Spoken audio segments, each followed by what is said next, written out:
Ms. Mingo, the defendant is your niece. She needed a car. She had no credit. You decided to do what I always consider a very silly thing. You decided to purchase a car, and she promised you she would make payments on the loan that you took out on the car. And for a while, she was making payments directly. She made payments to the bank. Is that right? Yes. And then you fell behind in the payments. Yes. And you fell behind in the payments, and the car was towed. Yes. And you knew that the car was towed. She informed me that the car was towed. In order to get the car out, you had to make up your past payments. Right, correct.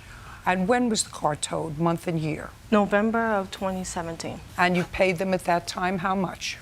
It was a total of like $1,400, a little over $1,400. Okay. And how much were the monthly payments? $289.93. About Do you $290 work? a month. Yes, I do. Okay.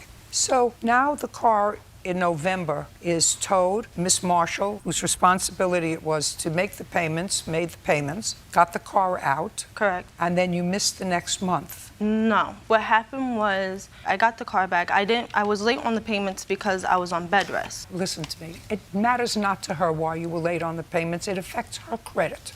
Correct. When you're late, it doesn't affect your credit. When you don't make the payments, when the car is towed, it doesn't affect your credit. It affects hers. Correct. Right. And the bank doesn't care whether you were on bed rest or whether you broke a toe or whether you lost your job. They don't care. They care about getting their money for the car. That's all they care about. And what I want to know from you is after you took the car out of impound and paid the $1,400, did you miss another payment? No. When I was going to make the payment is when she took the car. On what day of the month were you going to make a payment? It wasn't due until the following month. It wasn't due in November because when I got the car back in November, they added the November bill. So when the next one was due is when she had already taken the car. Right, correct. Is when she already had taken the car.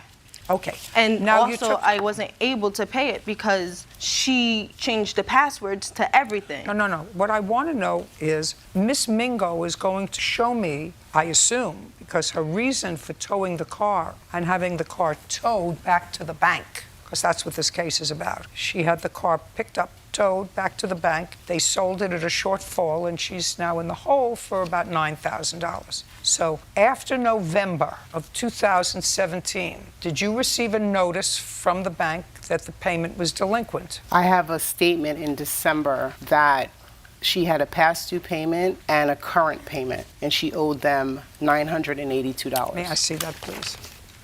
Can I add, I never got that because she had locked me out of the account, so I couldn't see if anything was due or past due. It should never been past due because I had paid for the November. So the month that I was supposed to be paying was December when she had took the car. Past due payments, $296. Total unpaid other fees, $390. What was the other fees for? The fee for the $300 is for the towing. I have a payment here where I paid them $140 at the Long Island Auto Recovery. I had paid them $140, and I have the receipt here. Can I see what was the total bill? They charged me $140. It's in her name, but the receipt came to me because I had paid it. Also, Shh. No, it says total due $235. right, and it's crossed off because Well, of I don't the know who bank. crossed it off. No, it's crossed off because, and I paid the $135 because with that towing company, they have, and she was there when I got the car because she had to be there, and they told her that it's $140 because of the payment plan that the bank and they have together. So that's why they took off money. Is that right? I'd like to explain that they give a discount for Yes. Capital One. Okay, so she is correct. She paid what she owed for the towing. So what are these other unpaid fees? She was a month behind and she wasn't current.